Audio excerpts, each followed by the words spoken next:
to harm their economy. You're not allowed to make them unemployed and impoverished. But everything that Israel does in the occupied territories, U.S. taxpayers are paying for.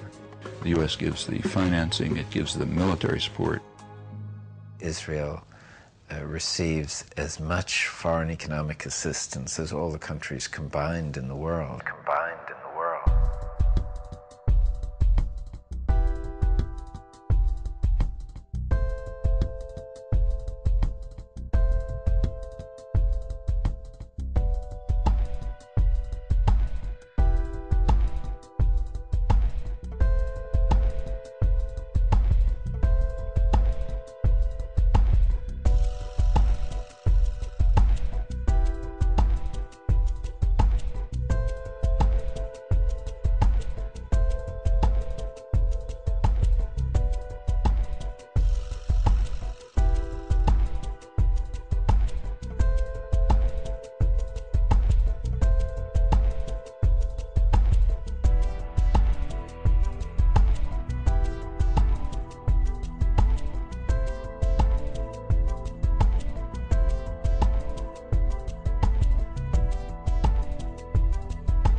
In March 2003, the U.S. government approved $10 billion in aid for Israel.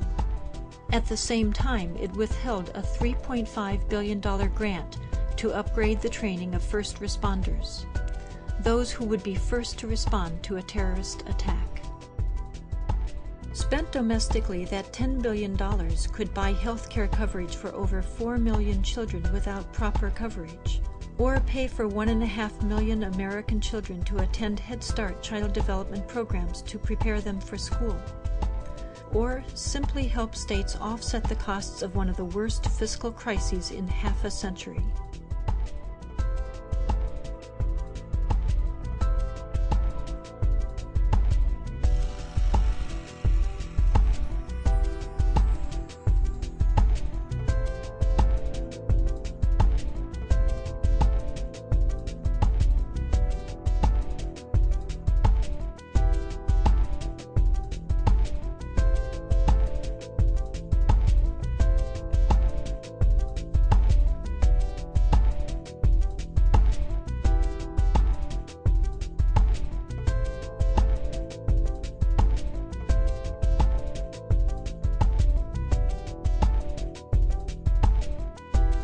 One of the reasons that the American commitment to Israel is so strong, that it's not only reflecting the impact of well-organized pro-Israeli lobbies, but it also represents the views of the Pentagon that sees Israel now as an indispensable strategic ally in the effort to control and exert influence throughout the region.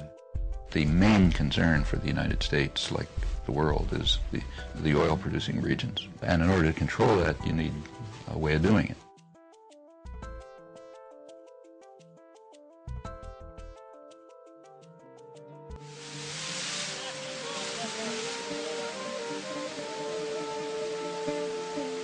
Desperate for a peace that would finally end occupation, Palestinians again came to the negotiating table in 2000. People think, look, Israel was very forthcoming. It offered 95% of the West Bank, of the occupied territories to the Palestinians, and they rejected it in violence.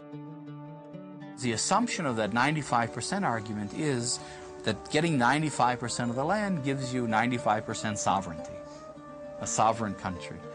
But I think it's very useful to think in terms of a prison. If you look at a blueprint of a prison, it looks like the prisoners own the place. And the prisoners have 95% of the area. They've got the living areas, they have the exercise yard, they have the cafeteria, they've got the work areas. All the prison authorities have is 5%, is the control.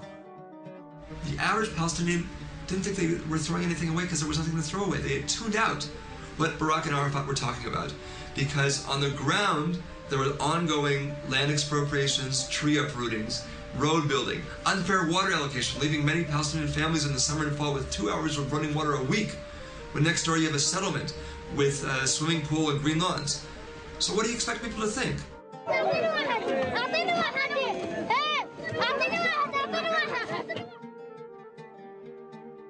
And it was that pressure, that sense of being squeezed, that finally exploded in September of 2000 in what became the Second Intifada.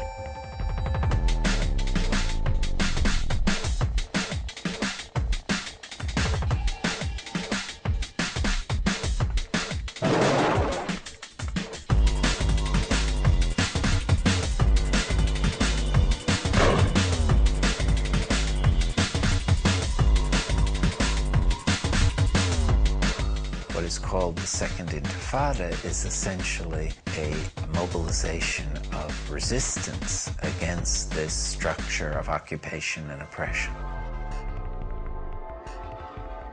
Israel, from the very beginning of these demonstrations, had indeed relied on excessive force. They had used live ammunition against unarmed demonstrators, had inflicted several deaths, and hundreds of casualties in the opening days of the Intifada.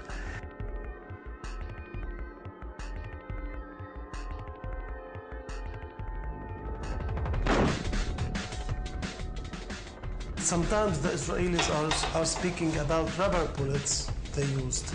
By the way, it's not rubber, it's steel coated with rubber. This bullet, it killed many of the kids who are demonstrating, sometimes while they are throwing stones. As this case, I'll show you what happened. He is 14 years old from Khan Younis. He was shot with a one like this, and it entered here, and he died. A lot of the deaths have been children, and we do have some documentary evidence that security forces are firing on crowds of children.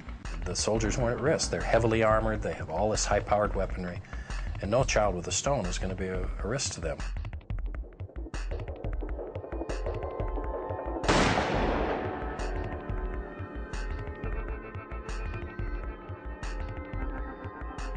Most of the Palestinian abuses involve shooting at settlements, ambushes on settler cars, and obviously the suicide bombings inside Israel. There are some risks to Israeli life.